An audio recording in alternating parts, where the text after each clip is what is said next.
Hi everybody, welcome back to the online classes on digital signal processing. അപ്പോൾ നമ്മൾ ഇന്ന് continue ചെയ്യാൻ പോകുന്നത് ഫാസ്റ്റ് ഫോറിയർ ട്രാൻസ്ഫോം ആ ഒരു ടോപ്പിക്കിലേക്കാണ് നമ്മുടെ ഇന്നത്തെ ഡിസ്കഷൻ. അപ്പോൾ നമ്മൾ കഴിഞ്ഞ ദിവസങ്ങളിൽ നമ്മൾ പഠിച്ചത് DFT ആണ്. DFT stands for discrete Fourier transform. അപ്പോൾ ഇവിടെ ഡിസ്ക്രീറ്റ് ഫോറിയർ ട്രാൻസ്ഫോം എന്ന് കണ്ടിന്യൂ ചെയ്തിട്ടാണ് നമ്മൾ ഫാസ്റ്റ് ഫോറിയർ ട്രാൻസ്ഫോമിലേക്ക് എത്തിയിട്ടുള്ളത്. സോ ആക്ച്വലി എന്താണ് ഈ DFT, എന്താണ് FFT എന്നുള്ളത്, അത് തമ്മിൽ എന്താണ് കണക്ഷൻ എന്നുള്ളത് നമുക്ക് പറയാം. DFT എന്ന് പറയുന്നത് it's a method to find out the Fourier transform of any discrete time signal and it's a computational procedure. ഒരു കമ്പ്യൂട്ടേഷണൽ പ്രൊസീജിയറാണ് അവിടെ നമ്മൾ DFT കൊണ്ട് ഉദ്ദേശിക്കുന്നത്.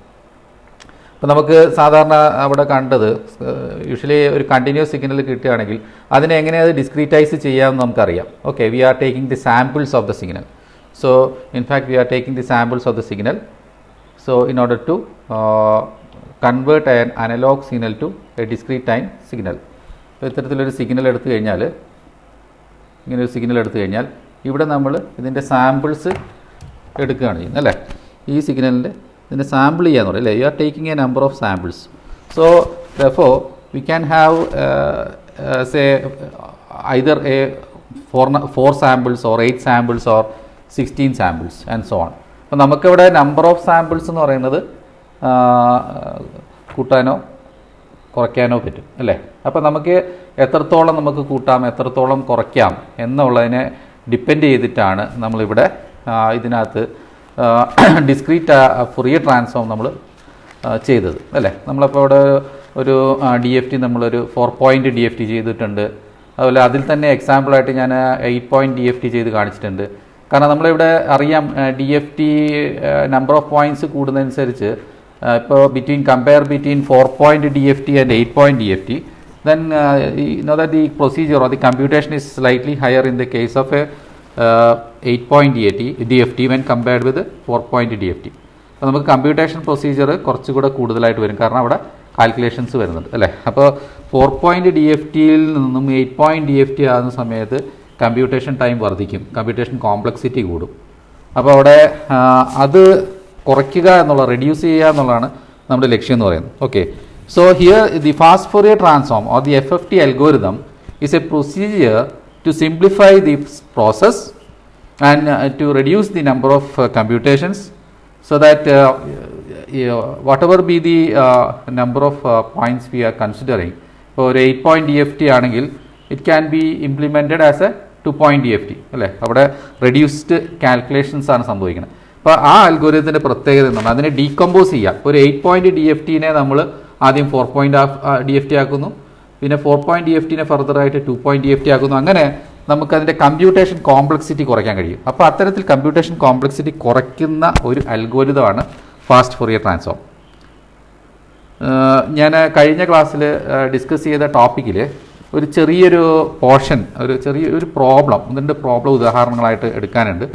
DFT ആയിട്ട് ബന്ധപ്പെട്ടല്ലെങ്കിലും നമുക്ക് ഇനി അതിനായിട്ട് പ്രത്യേകിച്ചൊരു ക്ലാസ്സോ സമയമോ ഇല്ലാത്തതുകൊണ്ട് കഴിഞ്ഞ ക്ലാസ്സിൻ്റെ കണ്ടിന്യൂവേഷനായിട്ട് വരുന്ന ഒരു ചെറിയൊരു പാർട്ട് ഞാനിവിടെ എടുക്കാം. കാരണം ഇവിടെ ക്വസ്റ്റ്യൻസ് ചോദിക്കാൻ സാധ്യത ഉള്ളതെന്ന് പറയുന്നത് ഈ പ്രോബ്ലം ക്വസ്റ്റ്യൻസ് നമുക്കറിയാമല്ലോ, തിയറിയും ചോദിക്കുന്നുണ്ട്, പ്രോബ്ലവും ചോദിക്കുന്നുണ്ട്. നിങ്ങൾ പ്രത്യേകിച്ച് ശ്രദ്ധിക്കേണ്ട ഒരു കാര്യം എന്താണെന്ന് വെച്ചാൽ, നമ്മൾ പഠിപ്പിച്ച ടോപ്പിക്സിലെല്ലാം അതിൻ്റെ തിയറിയും അതിൻ്റെ പ്രോബ്ലവും ഈക്വലി ഇമ്പോർട്ടൻ്റ് ആണ്. അപ്പോൾ നമുക്ക് എല്ലാ പ്രോബ്ലംസും നമുക്ക് കംപ്ലീറ്റ്ലി ചെയ്യാനും കഴിയില്ല. കാരണം ഇമ്പോർട്ടൻ്റ് ആയിട്ടുള്ള പല പ്രോബ്ലംസ് നമ്മൾ ഡിസ്കസ് ചെയ്തിട്ടുണ്ട്, ക്ലാസ്സിൽ ചെയ്തിട്ടുണ്ട്, ഓൺലൈൻ ക്ലാസ്സിൽ നമ്മൾ ചെയ്തിട്ടുണ്ട്. പക്ഷേ എല്ലാ പ്രോബ്ലംസും നമുക്ക് ഇതേപോലെ ചെയ്യാൻ ഒരുപാട് സമയം നമുക്ക് എടുക്കും, വീണ്ടും സമയം ഒരുപാട് എടുക്കും എന്നുള്ളതാണ് എൻ്റെ ഒരു പ്രോബ്ലം. അതുകൊണ്ട് ഞാൻ വളരെ പ്രധാനപ്പെട്ട പ്രോബ്ലംസൊക്കെ ഡിസ്കസ് ചെയ്തിട്ടുണ്ട്. നിങ്ങൾക്ക് നല്ല രീതിയിൽ മാർക്ക് ഫെച്ച് ചെയ്യാനായിട്ടുള്ള രീതിയിലുള്ള എല്ലാ പഠനങ്ങളും നമുക്കിപ്പോൾ ആയിട്ടുണ്ട്. ഇപ്പോൾ ഇതിലൊരു പ്രധാനപ്പെട്ട ഒരു പോർഷൻ FFT ആണ്. ഇതൊരു essay ക്വസ്റ്റ്യൻ ആയിട്ട് ചോദിക്കും, ഫാസ്റ്റ് ഫോറിയർ ട്രാൻസ്ഫോം. അപ്പോൾ അത് ഞാൻ എങ്ങനെ നിങ്ങൾക്ക് വളരെ സിമ്പിളായിട്ട് പ്രസൻറ്റ് ചെയ്യാൻ പറ്റും എന്നുള്ളതും എക്സാമിനേഷൻ ഓറിയൻറ്റഡ് ആയിട്ടും ഞാൻ അതിനെപ്പറ്റി പറയുന്നുണ്ട്. പക്ഷേ അതിനകത്ത് കുറച്ചുകൂടെ നമുക്കതിൻ്റെ കമ്പ്യൂട്ടേഷൻസ് വരുന്ന സമയത്ത് അതും ഞാനിവിടെ മെൻഷൻ ചെയ്യുന്നുണ്ട്. കാരണം അത്രത്തോളം നിങ്ങൾക്കത് പഠിച്ചെടുക്കാൻ പറ്റുന്നുണ്ടെങ്കിലും നല്ലതാണ്, നിങ്ങൾക്കത് യൂസ്ഫുൾ ആയിരിക്കും. ഇനി അത്രത്തോളം എല്ലാവർക്കും അത്രത്തോളം ഫോളോ ചെയ്യാൻ പറ്റിയില്ലെങ്കിലും അത് ഡിഫിക്കൽട്ടാണെന്ന് തോന്നിയാണ് ആ പോർഷൻ ഒന്ന് കുറച്ച് ലൈറ്റായിട്ട് ഹാൻഡിൽ ചെയ്താൽ മതി. കാരണം അതിൻ്റെ പ്രധാനപ്പെട്ട റിസൾട്ടുകളോ ഇക്വേഷൻസോ മാത്രം എഴുതുക. ഫുൾ ഡെറിവേഷൻ ആവശ്യമില്ല. ഇപ്പം ഞാൻ എപ്പോഴും ഇതുവരെ ചെയ്തുകൊണ്ടിരുന്ന വെച്ചാൽ ഫുൾ ഡെറിവേഷൻസ് എല്ലാത്തിലും ഞാൻ ഡിസ്കസ് ചെയ്തിട്ടുണ്ടായിരുന്നു. കാരണം നിങ്ങൾക്ക് എഴുതേണ്ട പഠിക്കാൻ താല്പര്യമുള്ളവർക്ക് എഴുതാൻ താല്പര്യമുള്ളവർക്ക് അത് പഠിച്ച് ഡിറൈവ് ചെയ്ത് എഴുതാം എന്നുള്ളൊരു താല്പര്യമുള്ളവർക്ക് അങ്ങനെ ചെയ്യാം. ഇല്ലാത്തവർക്ക് അതിനകത്ത് പ്രധാനപ്പെട്ട ഇക്വേഷൻസും ആവശ്യമുള്ള കാര്യങ്ങളൊക്കെ അവിടെ എഴുതാം. അപ്പോൾ ഒരു എക്സാം പോയിൻ്റ് ഓഫ് വ്യൂവിൽ നിങ്ങൾക്കിതിനെ കാണാം. പക്ഷേ എന്തായാലും എക്സാം പോയിൻ്റ് ഓഫ് വ്യൂ എന്ന് പറയുമ്പോൾ പ്രോബ്ലംസ് ഇമ്പോർട്ടൻ്റ് ആണ്. നമ്മൾ സോൾവ് ചെയ്യുക എന്ന് പറയുന്നത് എപ്പോഴും ഇമ്പോർട്ടൻ്റ് ആണ്. ഇപ്പോൾ ഡെറിവേഷനും അത്യാവശ്യം ഇമ്പോർട്ടൻ്റ് ആയിട്ടുള്ള ഡെറിവേഷൻസ് വരുന്ന സമയത്ത് ചോദ്യങ്ങളായിട്ട് വരുമ്പോൾ നമുക്ക് വേറെ ഒന്നും അതിനെക്കുറിച്ച് എഴുതാനുണ്ടാവില്ല. കാരണം ആ ഡെറിവേഷൻസ് ഇല്ലെങ്കിൽ അവിടെ ആൻസർ ഇൻകംപ്ലീറ്റ് ആയിരിക്കും. ഇപ്പോൾ ഡെറിവേഷൻസ് എക്സേ ക്വസ്റ്റ്യൻസിൽ നിർബന്ധമായിട്ട് നമുക്ക് ആവശ്യമുള്ളതാണ്. അപ്പോൾ അത്തരത്തിൽ നിങ്ങൾക്ക് ഡെറിവേഷൻ എഴുതി. കാരണം ഇതിനകത്ത് ഡിഫിക്കൽട്ടി എന്ന് പറഞ്ഞാൽ നിങ്ങളെ സംബന്ധിച്ച് നിങ്ങളത് പേപ്പറിൽ എടുത്ത് സോൾവ് ചെയ്യണം. അത് ചെയ്ത് പഠിക്കാനേ പറ്റുള്ളൂ. അത് വായിച്ച് പഠിക്കേണ്ട ഒരു സംഗതി അല്ലാത്തതുകൊണ്ട് നിങ്ങൾ എഴുതി തന്നെ പഠിക്കണം. അതുകൊണ്ടാണ് ഞാനത് എല്ലാവരെയും സംബന്ധിച്ച് എല്ലാവരും അങ്ങനെ പഠിക്കുന്നുണ്ടെങ്കിൽ തിരക്കടില്ല. പക്ഷേ എല്ലാവരും അങ്ങനെ പഠിക്കാൻ ആഗ്രഹിക്കുന്നുണ്ടോ, അല്ലെ ആ തരത്തിൽ ഇച്ചിരി പെയിൻ എടുക്കാൻ തയ്യാറാണോ, ഇച്ചിരി അതിന് ആയിട്ട് ചെറിയ ബുദ്ധിമുട്ട് നിങ്ങൾക്ക് വരും, സമയമെടുക്കും, നിങ്ങൾക്ക് ഇച്ചിരി കൂടുതലായിട്ട് സമയം അതിന് വേണ്ടി ചിലവാക്കാൻ ഡിറൈവ് ചെയ്തു പോവുകയാണ് ഏറ്റവും നല്ലത്. പിന്നെ പെൻ ആൻഡ് പേപ്പർ വർക്കാണ്. നമുക്കറിയാമല്ലോ, കണക്ക് പരീക്ഷയ്ക്ക് നമുക്ക് വായിച്ച് പഠിച്ചിട്ട് പോയി എഴുതാൻ പറ്റില്ല എന്ന് പറഞ്ഞ പോലെ DSP പരീക്ഷയ്ക്ക് നിങ്ങൾക്ക് വായിച്ച് പഠിച്ചിട്ട് പോകേണ്ട ഒരു പരീക്ഷയല്ല ഇത്. അപ്പോൾ പ്രത്യേകിച്ച് ശ്രദ്ധിക്കേണ്ട കാര്യം, ഈ DSP എക്സാം നിങ്ങൾ പോകുമ്പോൾ വായിച്ച് പഠിച്ച് പോയിട്ട് കാര്യമില്ല. നിങ്ങളെല്ലാം എഴുതി തന്നെ നോക്കണം. പ്രോബ്ലംസ് നിങ്ങൾ സോൾവ് ചെയ്ത് നോക്കണം. അതുപോലെ കുറച്ച് ബ്ലോക്ക് ഡയഗ്രാംസ് ഒക്കെ മാത്രമേ ഉള്ളൂ. ചില ടെക്നിക്സൊക്കെ നമുക്ക് ഗ്രാഫിക്കലായിട്ട് ചെയ്യാനുള്ള അതായത് ബ്ലോക്ക് ഡയഗ്രാംസ് ഒക്കെ ഉണ്ട്. അതെല്ലാം പൊതുവേ പറഞ്ഞാൽ എല്ലാം കണക്ക് തന്നെയാണ്. ഇതിനകത്തെല്ലാം മാത്സ് റിലേറ്റഡ് ആണ്. അപ്പോൾ എഴുതി പോകേണ്ടതുണ്ട്, സോൾവ് ചെയ്ത് പോകേണ്ടതുണ്ട്.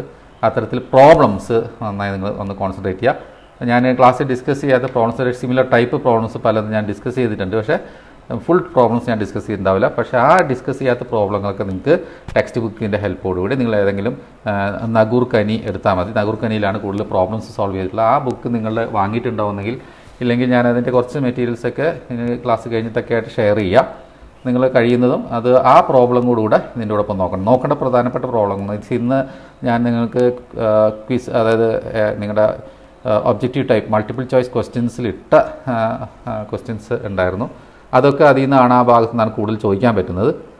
അതായത് ക്ലാസിഫിക്കേഷൻ ഓഫ് സിഗ്നൽസ്, അപ്പോൾ സ്റ്റേബിൾ സിസ്റ്റം, അൺസ്റ്റേബിൾ സിസ്റ്റം, അങ്ങനെ അല്ലേ, പിന്നെ കോസൽ നോൺ കോസൽ സിസ്റ്റം, അങ്ങനെയുള്ള ആ ടൈപ്പ് ക്വസ്റ്റ്യൻസ്, റിക്കർസീവ് സിസ്റ്റം, അതിൽ ആ ഭാഗത്തുള്ള കുറച്ച് പ്രോബ്ലംസ് വരുന്നുണ്ട്. ആ പ്രോബ്ലംസ് നമ്മൾ ചോദിക്കാറുണ്ട് പലപ്പോഴും. ഒബ്ജക്റ്റീവ് ടൈപ്പ് അല്ലെ ഷോർട്ട് ആൻസർ ക്വസ്റ്റ്യനായിട്ടൊക്കെ ചോദിക്കുന്ന ആ ഭാഗത്തു നിന്നുള്ള ക്വസ്റ്റ്യൻസാണ്. അപ്പോൾ നിങ്ങൾ ആ പ്രോബ്ലംസ് വളരെ സിമ്പിളാണ്, 2-3 സ്റ്റെപ്പ് വരുന്നുള്ള പ്രോബ്ലംസാണ്. അത് നിങ്ങളെല്ലാവരും മുഴുവനായിട്ട് ചെയ്ത് നോക്കണം. അപ്പോൾ ടെക്സ്റ്റ് ബുക്കിൻ്റെ ഹെൽപ്പോടുകൂടി ഞാൻ എൻ്റെ ക്ലാസ് എടുത്തതിൻ്റെ അടിസ്ഥാനത്തിൽ നിങ്ങൾ ക്ലാസ് നോട്ട് എഴുതിയിട്ടുണ്ടാവും. എല്ലാ പോയിൻറ്റ്സും അതിനകത്തുണ്ട്. എല്ലാ തിയറി പാർട്ട് നിങ്ങൾ എഴുതി വെച്ചിട്ടുണ്ട്. അത് ഒന്നുകൂടെ നോക്കി നിങ്ങൾ ചെയ്യേണ്ട additional problems, supplementary problems text book സഹായത്തോടുകൂടി ടെക്സ്റ്റ് ബുക്കിലെല്ലാം സോൾവ് ചെയ്ത് വെച്ചിട്ടുണ്ട്. ഫുള്ളി സോൾവാണ്. നിങ്ങളെ സംബന്ധിച്ച് നിങ്ങൾ മാത്സ് കോംപ്ലിമെൻ്ററി പഠിച്ചതുകൊണ്ട് നിങ്ങൾക്കൊരു പ്രയാസം വരില്ല.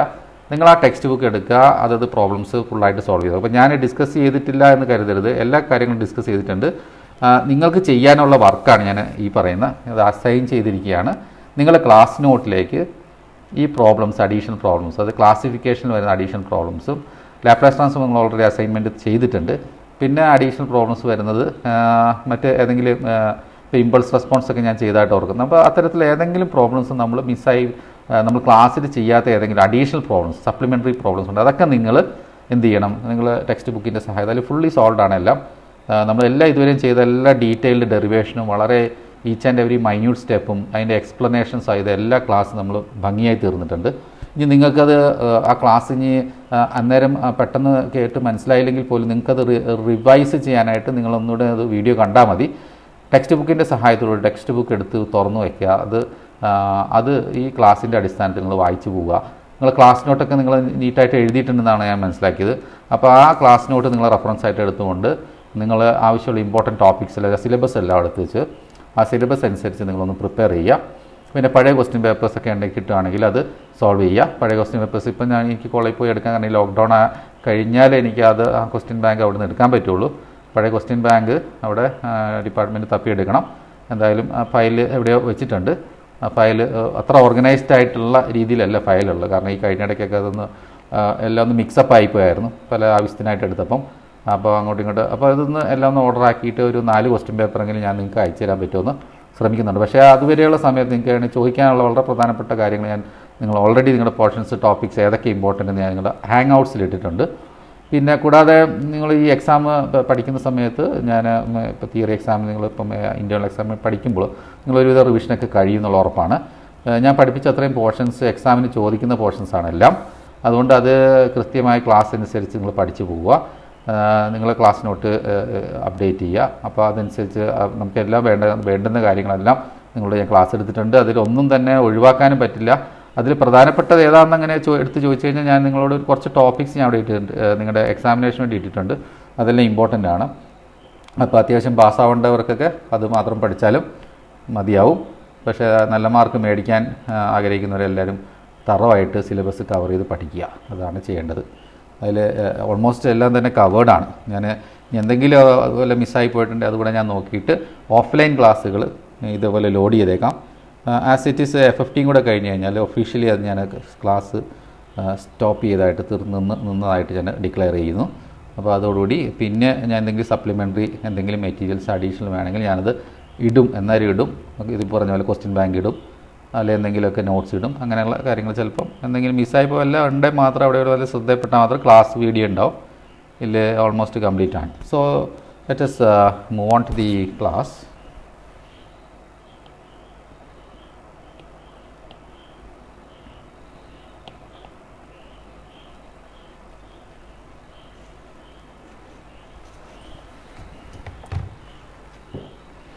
ഞാൻ പറഞ്ഞത് തുടക്കത്തിൽ ഒരു പ്രോബ്ലം നമ്മൾ ഒരു അഡീഷണൽ പ്രോബ്ലം അതിനകത്ത് FAR സിസ്റ്റം AR സിസ്റ്റത്തിൽ ചോദിക്കാവുന്നൊരു മോഡൽ ക്വസ്റ്റ്യൻ ആണ്. So here is the question.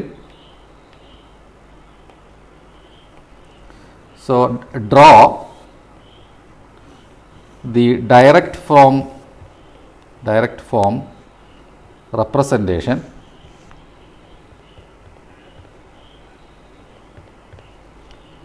of the FIR system described by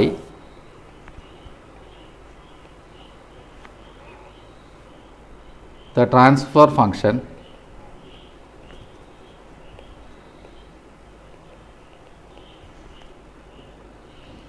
h of z is equal to 1 plus 1 by 2 z raised to minus 1 plus 3 by 4 z raised to minus 2 plus 1 by 4 z raised to minus 3 plus 1 by 2 z raised to minus 4 plus 1 by 8 z raised to minus 5. So ഇത് വളരെ സിമ്പിളായിട്ടൊരു പ്രോബ്ലമാണ്. നമുക്ക് just ഈ പറഞ്ഞിരിക്കുന്നത് നമ്മൾ graph means block diagram representation ഉപയോഗിച്ചിട്ട് നമുക്ക് directly ഈ ഇക്വേഷൻ ബ്ലോക്ക് ഡയഗ്രാമായിട്ട് വരയ്ക്കണം. അപ്പം നമുക്ക് ഓൾറെഡി ഇത് ചെയ്ത് പരിചയമുണ്ട്. കാരണം FIR സിസ്റ്റം AR സിസ്റ്റം നമ്മൾ ബ്ലോക്ക് ഡയഗ്രാം വെച്ചിട്ട് ഇംപ്ലിമെൻറ്റ് ചെയ്തിട്ടുണ്ട്. അപ്പോൾ അതിനെ അപേക്ഷിച്ച് ഈ സിസ്റ്റം വളരെ സിമ്പിളാണ് നമുക്ക് ചെയ്യാനായിട്ട്. അപ്പോൾ ഈ ഇത് ജസ്റ്റ് ഡയറക്റ്റ്ലി ഒന്ന് വരച്ചാൽ മാത്രം മതി. അപ്പോൾ ഇതൊരു FIR സിസ്റ്റത്തിനെയാണ് കാണിക്കുന്നത്. This indicates N FIR system, finite impulse response system. അപ്പോൾ അവിടെ സിസ്റ്റം എന്നുള്ള മാത്രം തൽക്കാലം നിങ്ങൾ മനസ്സിലാക്കിയാൽ മതി. സിസ്റ്റം എന്താണ് തന്നിരിക്കുന്നത്? h of z is equal to 1 plus 2 z raised to minus 1 plus 3 by 4 z raised to minus 2 plus 1 by 4 z raised to minus 3 plus 1 by 2 z raised to minus 4 plus 1 by 8 z raised to minus 5. ഇത് implement ചെയ്താൽ നമ്മുടെ FIR system റെഡിയാവും. Okay, so directly go to the solution.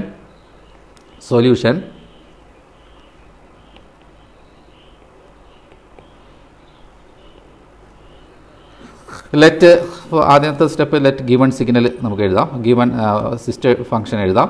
h of z is equal to 1 by 2 1 plus 1 by 2 z raised to minus 1 plus 3 by 4 z raised to minus 2 plus 1 by 4 z raised to minus 3 plus 1 by 2 z raised to minus 4 plus 1 by 8 z raised to minus 5.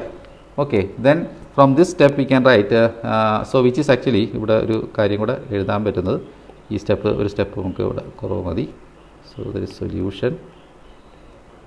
that is h of z is equal to output by input, that is y of z by x of z, output by input, equal to 1 plus 1 by 2 z raised to minus 1 plus 3 by 4 z raised to minus 2 plus 1 by 4 z raised to minus 3 plus 1 by 2 z raised to minus 4 plus 1 by 8 z raised to minus 5. ഇതിൽ നിന്ന് നമുക്ക് എന്ത് ചെയ്യാം, ഈ x of z cross multiply ചെയ്യാം.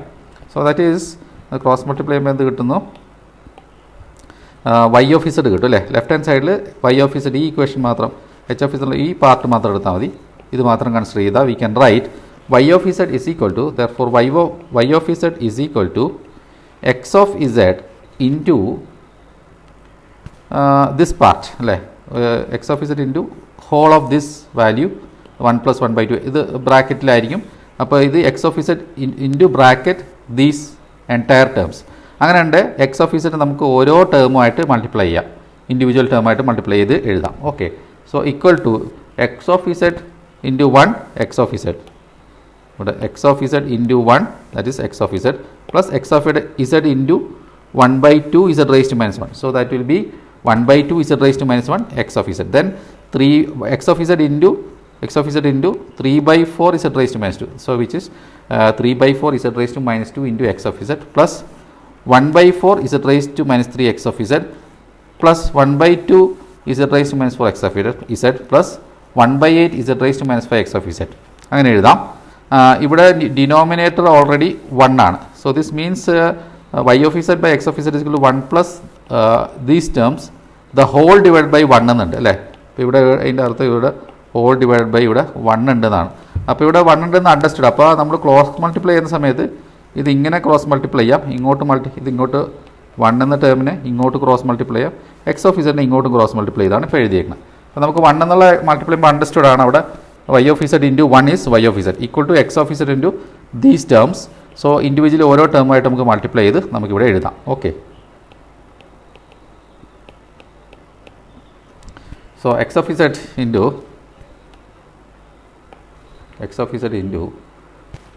into 1 is x of z, x of z into 1 is x of z plus അടുത്ത term 1 by 2 z raised to minus 1 x of z plus 1 by 2 z raised to minus 1 capital X of z plus 3 by 4 z raised to minus 2 capital X of z plus 1 by 4 z raised to minus 3 capital X of z plus 1 by 2 z raised to minus 4 capital X of z plus 1 by 8 z raised to minus 5 capital X of z. So which completes the terms. Then now we can plot the signal. അടുത്ത പേജിൽ നമുക്ക് plot ചെയ്യാം.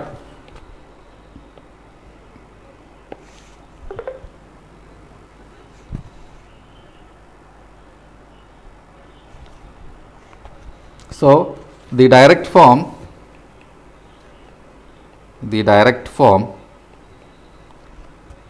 of FIR system can be obtained directly from equation. So previous equation നമുക്ക് ഇതിന് equation number 1 എന്ന് എഴുതാം. So this is equation from equation number 1. Okay, നമുക്ക് ഇവിടെ ഡയറക്റ്റ്ലി പ്ലോട്ട് ചെയ്യാം.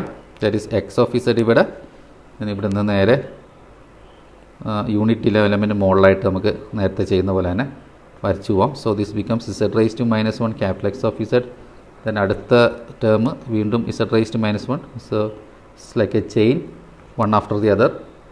ഇവിടെ z raise to minus 1 becomes z raise to minus 2. So z raise to minus 2 X of z ഇവിടെ കിട്ടും. ദെൻ ഇവിടെ ഓരോ ടേമിൻ്റെയും നമുക്കിവിടെ സമ്മേഷന് വേണ്ടിയുള്ള വാല്യൂസ് നമുക്ക് പിന്നീട് വരയ്ക്കാനുള്ളതാണ്. അടുത്ത പാർട്ട് വീണ്ടും ഈ ചെയിൻ കണ്ടിന്യൂ ചെയ്യാം. Z raise to minus 1. So that is this becomes z raise to minus 3 capital X of z. Then അടുത്തത് വീണ്ടും z raise to minus 1. So വീണ്ടും output z raise to minus 4 capital X of z. Then വീണ്ടും ഇവിടുന്ന് അടുത്ത term z raise to minus 1. So this becomes z raised to minus 5 capital X of z. So നമുക്കിവിടെയുള്ള terms എന്ന് പറയുന്നത് z raised to minus 5 ആണ്. z raised x of z, then z raised to minus 1 x of z, z raised to minus 2 x of z, z raised to minus 3 x of z, z raised to 4 and z up to z raised to 5 minus 5 x of z. അപ്പോൾ അതുവരെയുള്ള നമ്മൾ terms block ഡയഗ്രത്തിൽ എഴുതി കഴിഞ്ഞു. അടുത്തതായിട്ട് നമുക്കിതിൻ്റെ gain block നമുക്ക് വരയ്ക്കാം. അതായത് കോൺസ്റ്റൻറ്റ് മൾട്ടിപ്ലയർ. കോൺസ്റ്റൻറ്റ് മൾട്ടിപ്ലയർ എന്ന് പറയുന്നത് ഇതാണ് 1/2, that is 1/2, 3/4, 1/4, 1/2, 1/8. നമുക്കിതിൻ്റെ കോൺസ്റ്റൻറ്റ് മൾട്ടിപ്ലയേഴ്സ്